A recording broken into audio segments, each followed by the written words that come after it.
Hello everyone, मैं हूँ ऋषु और आज मैं सिखाऊंगी आपको बांधने वाली पायल। सॉरी लेट होने के लिए, बहुत लेट मैंने ट्यूटोरियल डाला तो आज मैंने डाल ही दिया है। चलिए स्टार्ट करते हैं। सबसे पहले हम इस तरह से नोट बनाएंगे। देखिए ध्यान से देखना है ये। और अब हमने धागा खींच लेना है, इस तरह से इसको निकाल देना है इसमें से। अब हम चेन बनाएंगे, 30 चेन बनानी है हमने, ठीक है। इसी तरह से हमने 30 चेन बनानी है। देखिए इस धागे को चलाने में थोड़ी तो दिक्कत होती है। आपने स्टार्टिंग में क्या करना है, चेन्स में प्रैक्टिस करनी है। अब हमने 30 चेन बना ली। अब लगाएंगे हम इसमें घुंघरू। घुंघरू आप सभी को पता है, जिसने भी मेरा ट्यूटोरियल देखा है, हम इस तरह से घुंघरू लगाते हैं। और इस वाले धागे को हमने ऐसे खींच लेना है। इसके बाद हम बनाएंगे 3 चेन। 3 चेन के बाद वापस घुंघरू लगाएंगे। हर 3 चेन के गैप में हमने घुंघरू लगाना है। आपने मेरे पिछले ट्यूटोरियल्स को भी बहुत ज़्यादा प्यार दिया, उसके लिए बहुत बहुत थैंक यू।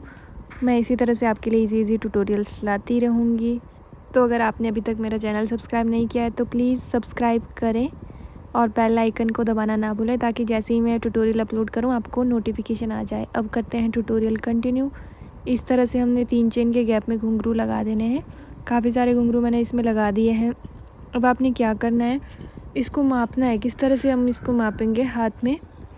अगर आप पायल बना रहे हो तो आप पैरों में नाप लेना। अभी मैं जैसे ब्रेसलेट बना रही हूँ, इसको ब्रेसलेट के साइज़ का बना रही हूँ, तो मैं इसको हाथ में ही नाप रही हूँ। और इसे ज़्यादा टाइट कस के मत मापना, नॉर्मल छोड़ देना और देखना कहाँ तक घुंघरू आ रहे हैं। अगर आपको लगता है थोड़े और घुंघरू इसमें पिरोने चाहिए तो हम सेम उसी तरह से घुंघरू इसमें इंसर्ट कर देंगे। और जितने आपको घुंघरू लगाने हैं एक्स्ट्रा, उतने आप लगा सकते हो।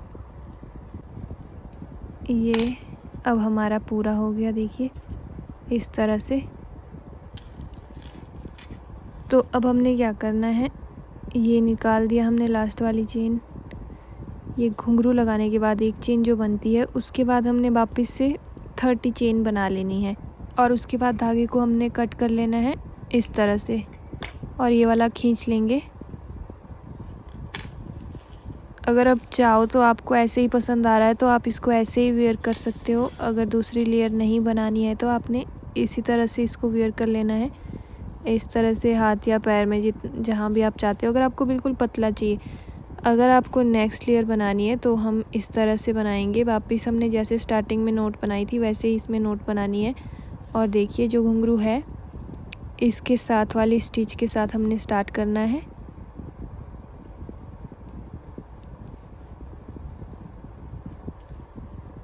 ये हम इसमें से ले लेंगे।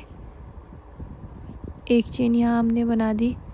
अब देखिए आपको ये पार्ट दिख जाएगा जहाँ से मैं ये क्रोशे डाल रही हूँ, वहाँ से आपने हाफ डबल क्रोशे बना देना है। और नेक्स्ट देखिए, नेक्स्ट भी इसमें दिख रहा है अच्छे से। नेक्स्ट में भी आपने हाफ डबल क्रोशे बनानी है और लास्ट घुंघरू तक हमने ऐसे ही बनाना है, सभी के ऊपर से हाफ डबल क्रोशे। और आप देख रहे होंगे मैं साथ ही के साथ ये धागा भी साथ में ले रही हूँ। जैसे मैं यहाँ से क्रोशे डाल रही हूँ तो इस धागे के बाहर से मैं ले रही हूँ इस तरह से। इससे ये धागा भी इसके साथ ही एडजस्ट हो जाएगा आराम से। अगर आप कर सकते हो, अदरवाइज़ आप धागा साइड कर सकते हो, बाद में इसको आप सुई के हेल्प से एडजस्ट कर सकते हो। इसी तरह से हमने पूरे में जहाँ तक आपने घुंघरू लगाया है ना, वहाँ तक आपने इसको बना देना है हाफ डबल क्रोशे। अगर आपको सिंगल लेयर पसंद है तो आपने बिल्कुल पतला वैसे ही रहने देना है जैसे पहले था। इस तरह से यहाँ तक हम कंप्लीट कर देंगे। तो ये हमारा कंप्लीट हो गया है। अब हमने क्या करना है, यहाँ पे हमने बना दिया एक हाफ डबल क्रोशे और अब हमने सिंगल क्रोशे बनाना है। एक ही बार में इस तरह से निकाल लेना है और धागे को कट कर देंगे। अब इसको भी वापस हमने वैसे ही खींच लेना है, पक्का कर देना है इसको, गांठ लग जाए ताकि। अब इस धागे को आप सुई में डाल के या फिर ऐसे ही क्रोशे की हेल्प से यहाँ पीछे से निकाल सकते हो। इस तरह से। तो ये पायल और ब्रेसलेट दोनों ही बनकर रेडी है। अगर आप चाहो तो इसे ऐसे ही पैर में भी पहन सकते हो और इस तरह से हाथ में भी पहन सकते हो। ये बहुत ही प्यारा लगेगा। इस बार राखी में आप इस तरह की राखी बना सकते हो अपनी सिस्टर्स के लिए, भाभी के लिए।